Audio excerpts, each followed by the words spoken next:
the king finally have to intervene on this shambolic situation that's now engulfing over here the United Kingdom and making really the United Kingdom a laughingstock on the world stage? As ever, let me explain.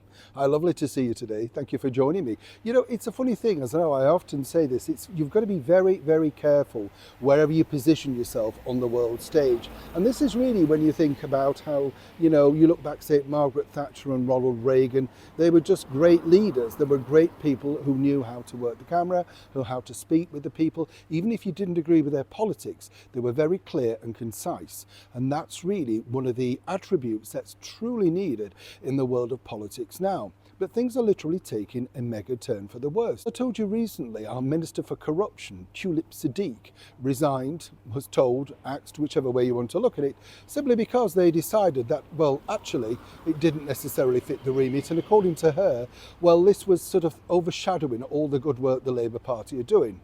Hard to find that good work, really. And the next in line, apparently, is going to be the Chancellor of the Exchequer, Rachel Reeves. Mainly because, once again, she's going to be doing something of an emergency budget, apparently in March, which really means just more taxes for the working people over here in the United Kingdom.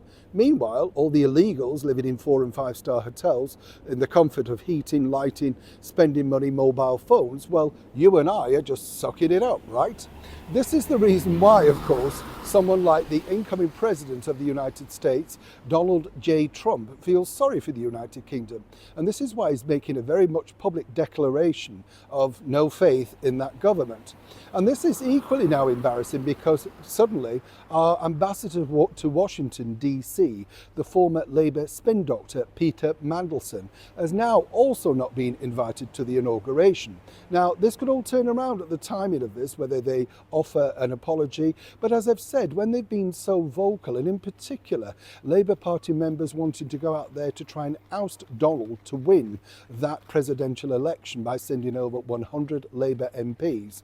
And then we have the British Deputy Prime Minister Angela Rayner calling him a buffoon on television. Well, you can understand his reticence to, well, make friends. The only hope that we have now of clinging on to this relationship is seemingly, one person, and that is His Majesty the King, alongside His Royal Highness the Prince of Wales, Prince William. Now you might think, oh, you're being dramatic, Neil. No, this is the people, that actually Donald likes. And what Donald likes, Donald wants to work with. I've been told that from an excellent source, as you can imagine.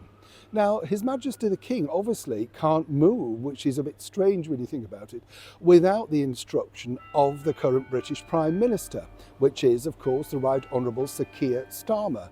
Now, for Sir Keir Starmer to actually ask help from His Majesty the King would signify the fact that he's lost control not only of his own government, but also the very special relationship that we've had for so many years between ourselves here in the United Kingdom and the United States of America. Now, will Sir Keir capitulate and basically say, okay, we really need some help? Or will he let it ride, making sure, of course, alongside our deluded and dummy Foreign Secretary, David Lammy, who's also been incredibly negative about the President on social media, well, will he let that special relationship go? It's a very difficult dilemma for His Majesty the King to be in, and only one that truly he can solve. But let's not forget, he's also in not brilliant health. What a mess Sir Keir Starmer has brought to His Majesty the King's doorstep. Anyone else agree?